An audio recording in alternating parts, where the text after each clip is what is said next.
जादुई किताब का रहस्य। एक छोटा सा गांव के कोने में एक छोटी सी पुरानी लाइब्रेरी थी, जहां सिर्फ कुछ ही लोग आते जाते थे। उस लाइब्रेरी की सबसे बड़ी खासियत थी एक पुरानी मोटी सी किताब, जो हमेशा एक शीशे के अंदर बंद रहती थी। हर कोई कहता था कि यह किताब जादुई है और जो भी इसे पढ़ेगा उसका जीवन बदल जाएगा। लेकिन एक शर्त थी, केवल सच्चे दिल और साहस वाले ही इस किताब को खोल सकते थे। 12 साल का आरव रोज लाइब्रेरी के पास क्रिकेट खेलता था।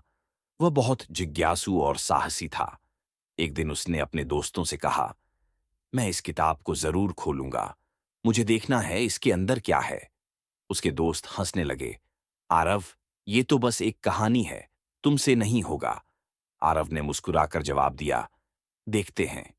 एक रात आरव चुपके से लाइब्रेरी में चला गया। चारों ओर अंधेरा था, लेकिन उसका दिल तेजी से धड़क रहा था।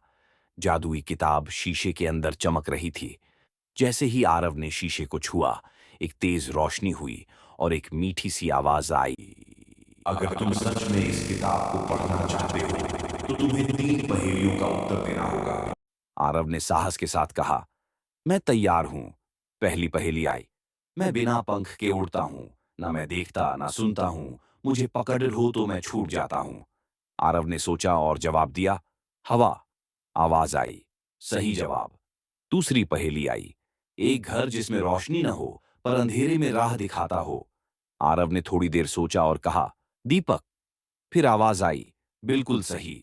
अब तीसरी और आखिरी पहेली आई, मैं बिना मुंह के बोलता हूं, मुझसे सब सीखते हैं, मैं किताबों में रहता हूं।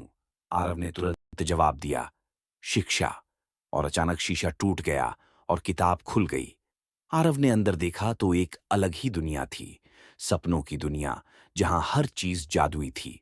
हर पन्ना पढ़ते ही आरव एक नए रोमांचक सफर पर निकल जाता, कभी समुद्रों में तो कभी आसमान के पार।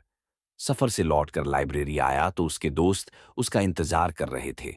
उसने कहा, यह किताब सिर्फ एक कहानी नहीं है, यह एक सीख है। अगर तुम अपने साहस और जिज्ञासा के साथ कुछ करने की ठान लो, तो कुछ भी संभव है। सभी दोस्तों ने आरव की बात मानी और लाइब्रेरी की तरफ बढ़ गए।